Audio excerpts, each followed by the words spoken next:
Ipadayon gihapon sa dakbayan sa Sugbo ang pagbukas sa mga samang atol sa kalagkalag bisan og dunay gipagawas nga kamaduan ang Pandemic Task Force nga sirhan gihapon ang mga samang sa tibuok nasod sa Nobyembre 1 ug 2 tungod sa kaso sa COVID-19. Ani ang report. Sa gipagawas nga kamaduan sa IATF National, pasirad-an ang masamang gikan sa Oktubre 29 hangtod na sa Nobyembre 2 tungod kay ana gihapon ang hulga sa COVID-19. Apan bisan pa manini, ablihan gihapon sa Cebu City Government ang masamang ilabi na sa adlaw sa Masantos ug sa mga minatay. Kini ang ipadayon ni Acting Mayor Mike Rama kinsa anda mohatag og pagpasabot aron makumbinser ang mga national officials nga dawaton ang plano sa syudad. We wish the national government should see the light and DILG likewise.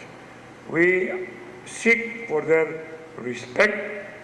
We are seeking for their understanding. Gipaniguro ni Rama ang kaduwa sa mga moduaw sa masamang tungod sa higpit nga pagpatuman sa health protocol diin katulang mga fully vaccinated ang tugutan sa 1 ug 2. Suportado kini sa Emergency Operations Center tungod kay makapadasig man kini sa mga taong magpabakuna. When the church proposed the guidelines nga only fully vaccinated individuals can get inside sa November 1 and November 2, we took that as an opportunity to incentivize vaccinated individual at the same time maka-augment po na sa atong drive for vaccination.